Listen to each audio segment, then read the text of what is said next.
Salam Bapak Ibu yang saya kasihi di dalam Kristus Yesus. Ketemu lagi di channel saya, Pendeta Pelimin Ginting. Salam sehat, haleluya. Hari ini saya akan sampaikan kebenaran firman Tuhan, bagaimana kita menata kehidupan menurut kerajaan Allah, menata hidup menurut kerajaan Allah. Nah, kita hidup bukan asal hidup Bapak Ibu, amin. Nah, sebagai orang Kristen, sebagai orang percaya, saya sebagai hamba Tuhan sering melihat kalau ada cara menata hidup.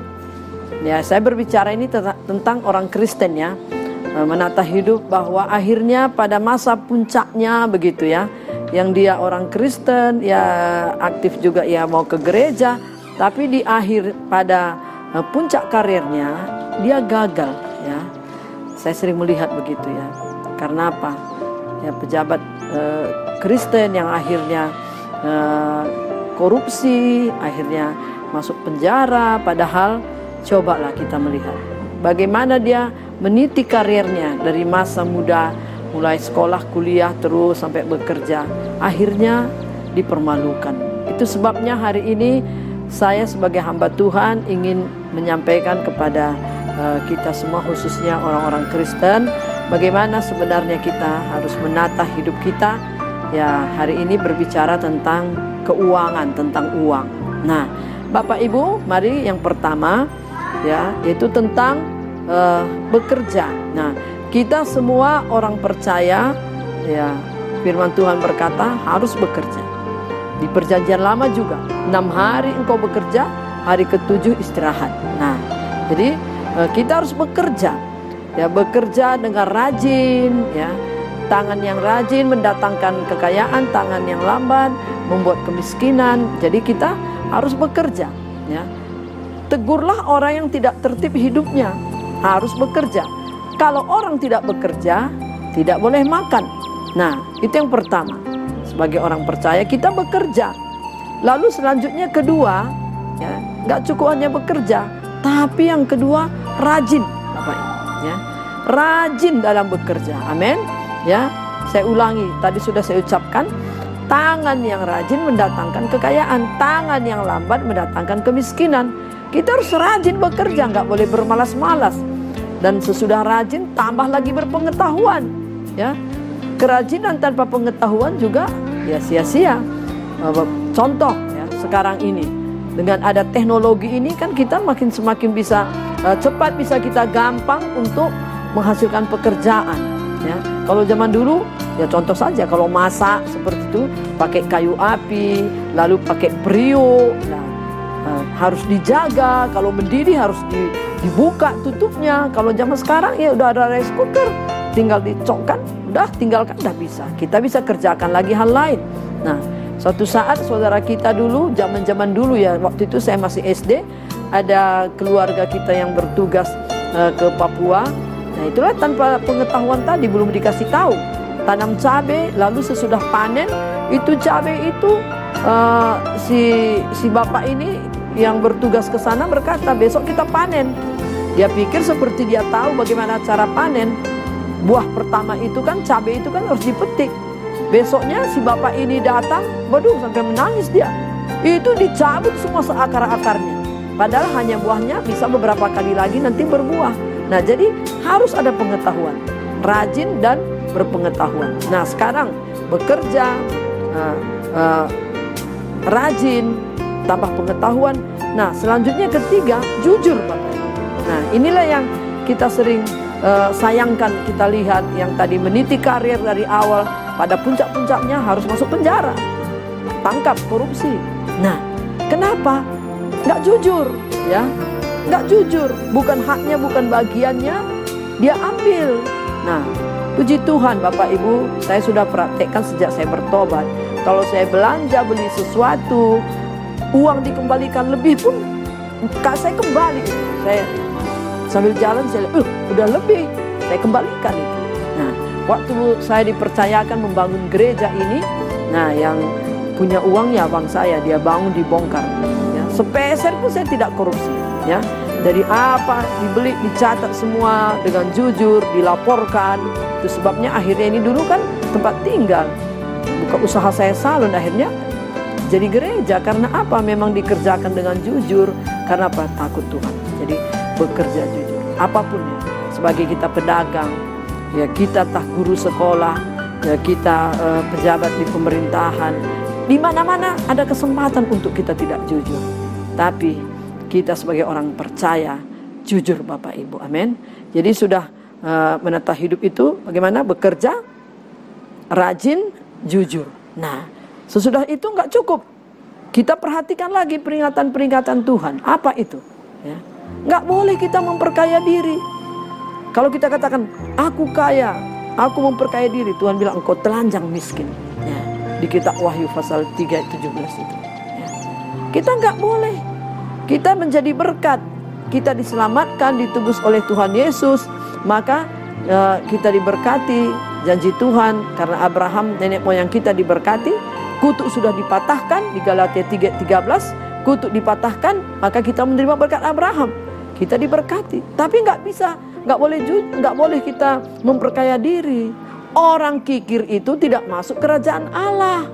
Nah, jadi kita perhatikan peringatan-peringatan Tuhan.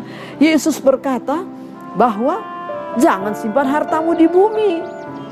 Di bumi banyak pencuri, ngengat. Pencuri mencuri, ngengat merusak. Buktinya betul kan? Sampai sekarang tetap ada. Begal-begal, maling, pencuri tetap ada. Tuhan sudah peringatkan. Jangan simpan harta di bumi, tapi simpan di surga. Nah, inilah yang perlu kita perhatikan peringatan Tuhan Bapak Ibu. Nah, jadi sudah bekerja, rajin, jujur, memperhatikan peringatan Tuhan. Selanjutnya apa? Bersyukur. Nah, di kitab Ulangan dikatakan, jangan kita katakan kalau kita sudah makan dan minum, sudah ada lembu sapi, sudah ada, semua diberkati Tuhan. Jangan kita katakan karena kekuatan kita. Bukan. Tapi Tuhan yang memberi kekuatan. Amin. Nah, kalau kita bilang kekuatan kita, sakit kita nggak bisa lagi kita bekerja. Amin. Kena COVID kita bernafas sudah sulit. Nah, karena apa? Tuhan meneguhkan perjanjiannya kepada nenek moyang kita Abraham. Karena peneguhan janji Tuhan itulah sehingga kita menjadi kaya, menjadi diberkati, dicukupkan semua. Amin. Nah, sesudah itu apa lagi? Bersyukur, ya. Bersyukur. Bukti kita bersyukur, nah itu kita harus memberi, ya. Lebih berkat memberi dari menerima. Sukacita kalau memberi Bapak Ibu, amin. Nah, kita diperkaya oleh kemurahan. Nah, luar biasa firman Tuhan. Belajar memberi, belajar, ya. Apa Paulus katakan kepada jemaat di Korintus? Lihat itu orang Makedonia, walaupun mereka miskin, tetapi mereka bersuka cita. Karena apa? Mereka mau memberi. Bahkan lebih daripada apa yang mereka bisa lakukan, mereka memberi. Nah, ini perlu Bapak Ibu.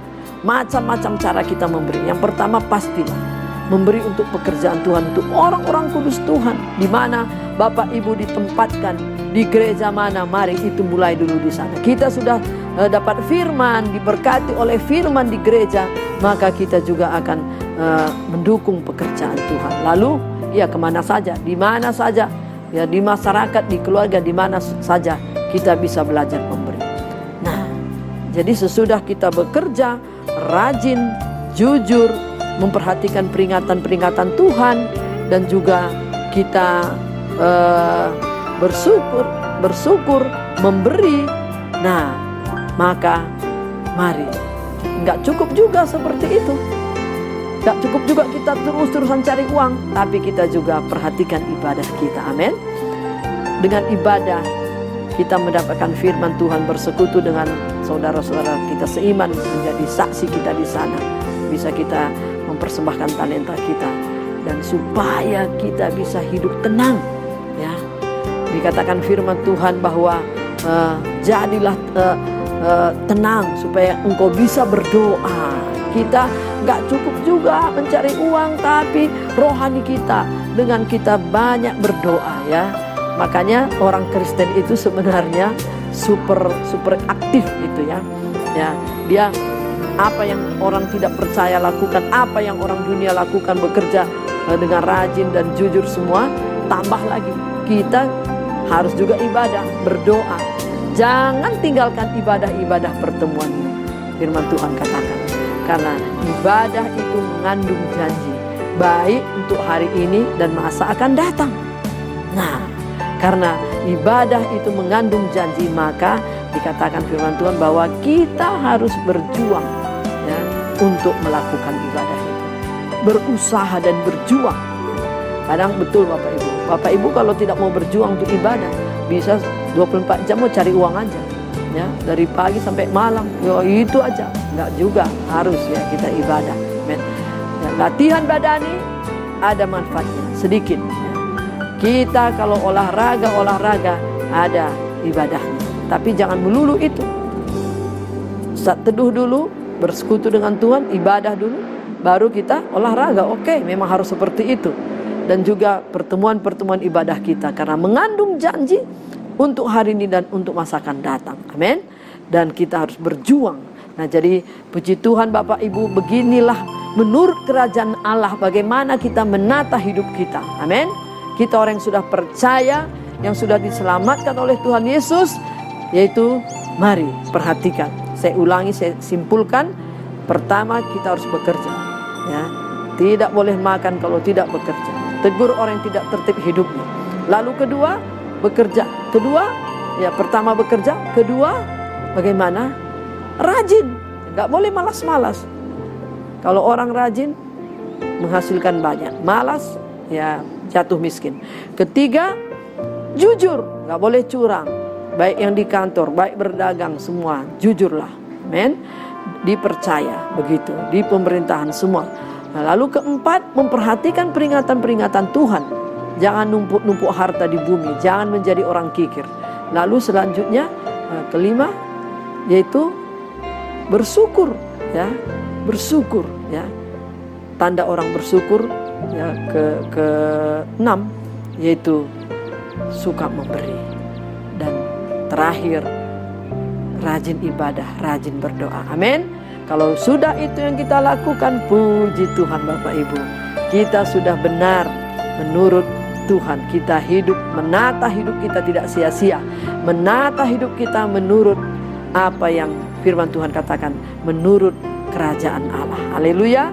Saya mau berdoa buat Bapak Ibu semua, orang-orang percaya Tuhan. Hamba sudah sampaikan firman Tuhan supaya tidak ada satupun kami nanti terhilang, atau pada saat puncak-puncak karier kami dipermalukan, masuk penjara karena korupsi ya Tuhan. Bahkan kami tidak menjadi berkat. Maka terima kasih Tuhan, firman yang sudah hamba sampaikan, bagaimana mestinya kami menata hidup kami menurut kerajaan Allah, menurut kebenaran-Mu, yaitu bekerja, rajin, jujur, dan memperhatikan peringatan Tuhan, tidak kikir, tidak menumpuk-numpuk harta, dan bersyukur dan memberi, dan juga membagi harta, membagi apa yang kami punya. Dan yang terakhir Tuhan, yaitu tetap kami tidak lupa ibadah, pertemuan ibadah, berdoa. Maka Tuhan berkatilah semua Bapak Ibu saudara-saudariku, hamba-hambamu yang mendengar dan menyaksikan video ini. Hamba memberkati di dalam nama Tuhan Yesus Kristus. Haleluya. Amin.